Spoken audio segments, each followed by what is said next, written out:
What's up, homies? This is Jokesta back at you with a brand new video. Today we're going to be talking about the top 10 weapons this season. There's a few changes. We're going to mention the first two, which is like super OP, and we're going to get those out of the way. They're kind of like the meta, but since they're semi-auto, not fully auto, but semi-auto builds, they should be considered, metas at the top. And I'm going to just get rid of those really quick. I'm going to show you guys what they are. One, whatever. It's the SKS. You guys already know this, but the SKS is pretty OP.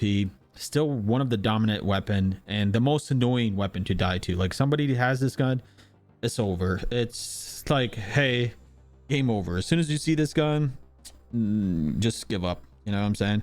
But I'm going to also show you guys the AS Val. This is the AS Val build. It is also very OP. If you want to mess around with, this is the actual build. It's a semi-auto build, and with this build you can actually dominate players across the map, same as SKS, but AS Val has some a little bit different aspects to it. I would say SKS is better, but if you want to mess around with something different that's semi-auto, try out the AS Val. You might like it. We're gonna go ahead and start off with the top 10. It's the UL736. Honestly, I'm not surprised. It was there last season, so yeah, they didn't really do much. It's still top 10. If you want to abuse the LMG, this is a good time to do so. We're gonna go ahead and move on to top number 9 on the list, which is the Kilo 141. Nothing has really changed. Honestly, I'm not surprised, because the Kilo is a great gun. You can still play around with it, get a bunch of kills with it, but you're gonna get outgunned by other guns. So at the same time, it's kind of like a gamble. I mean, it's a fun gun, but if you have a good sight for a different gun, use that one.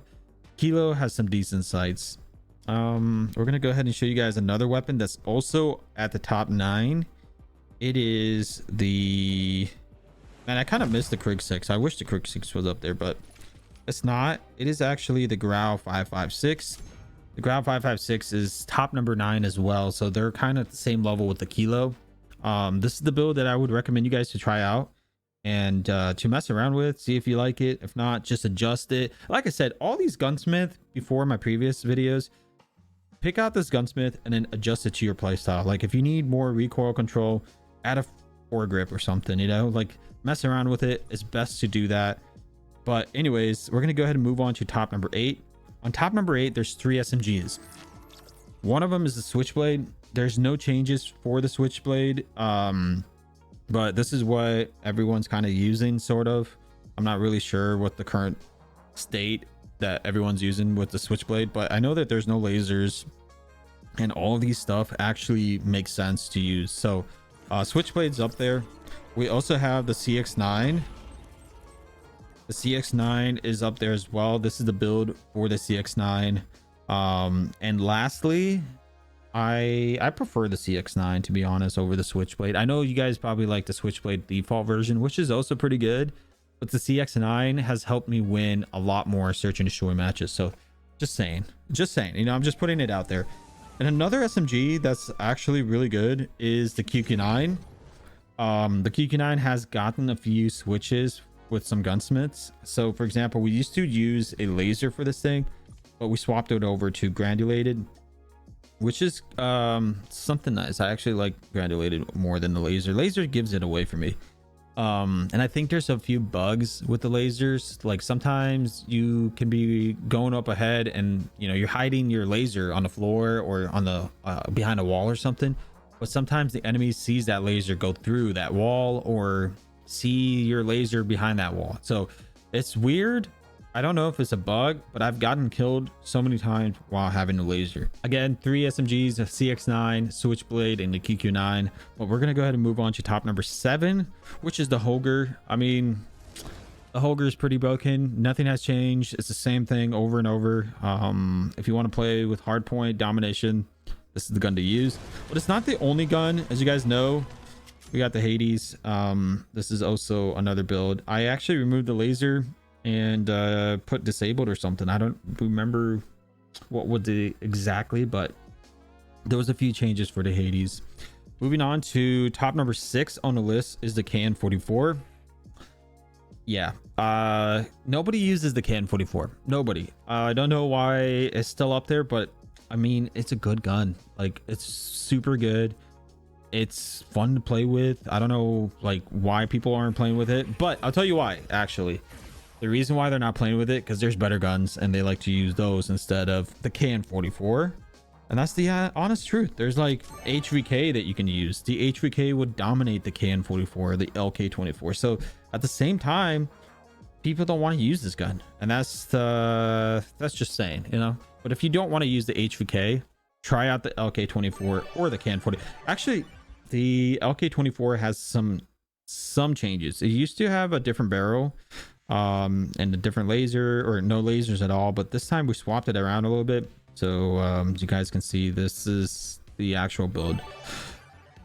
But moving on to top number 5 on the list is the M13. And with the M13, we removed the suppressor, which is kind of an L for me. I don't want to use a gun without a suppressor. I need a suppressor. So this is the latest build for the M13. If you don't want any suppressors, try this out. The thing is, they removed the suppressor and they added the underbarrel, so you have this operator foregrip, which is interesting. But that's not the only weapon on this list that's also pretty good.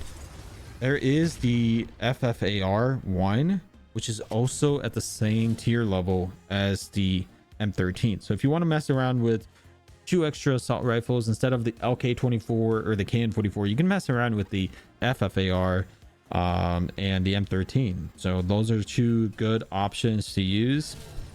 Now, I kind of noticed that the LK24 is kind of slow, like do do do do do. The Can-44 is also kind of like do do do do do. But with the FFAR and the M13, they shoot pretty fast. So like, they're definitely a dominant type of weapon, so they're kind of even better. But moving on to top number 4 is the Type 19. This is the latest build from Signal, and I've been using all kinds of build. I've been messing around, trying other builds, but this is the newest one that I've been like surprised about. I haven't tried this out yet, but I'm going to make a video on the Type 19 again pretty soon with the correct build. So this is the correct build. Moving on to top number 3. Now guys, for me, top number 3 was supposed to go away, but guess what?